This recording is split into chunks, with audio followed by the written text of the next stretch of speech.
Beba hapa tulikuwa Karura. You were young. But the time flies. Beba hata suni massage miguu.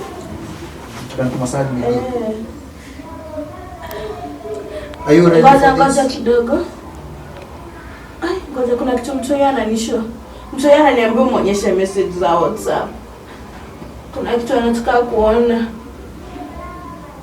Acha kwanza nikurub miguu. Mtu yeye anataka kuona message za WhatsApp.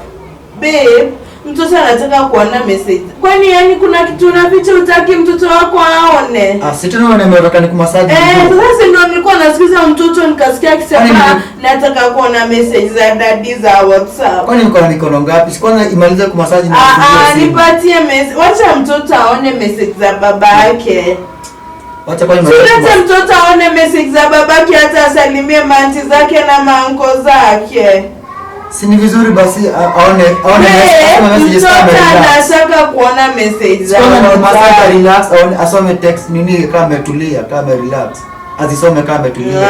Mimi mtoto anataka kuona message. Si massage basi haraka unionyeshe hizo message. Na babe siku hizi nimekufail sijakubaianga ice of late. Hapana wewe mtoto anataka kuona message. Sasa nikwende ice cream. Hapana mtoto anataka kuona message za WhatsApp. Sawa. Ana mtoto akitumia. Sawa. Na hiyo mkono inakaa red. Kwani hizi mishipa zipeleki damu huku? Mtoto anataka kuona. Unataka kuona message.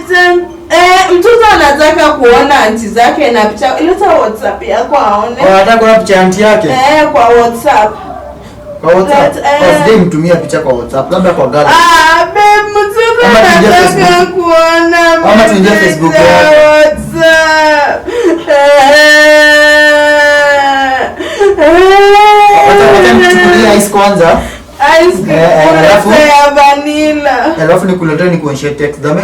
Sawa. Wacha nichukue ice cream. Unapenda vanilla? Vanilla. Vanilla na strawberry ya na banana. Kwa nini vibaya mtoto akitaka kuona message za baba yake?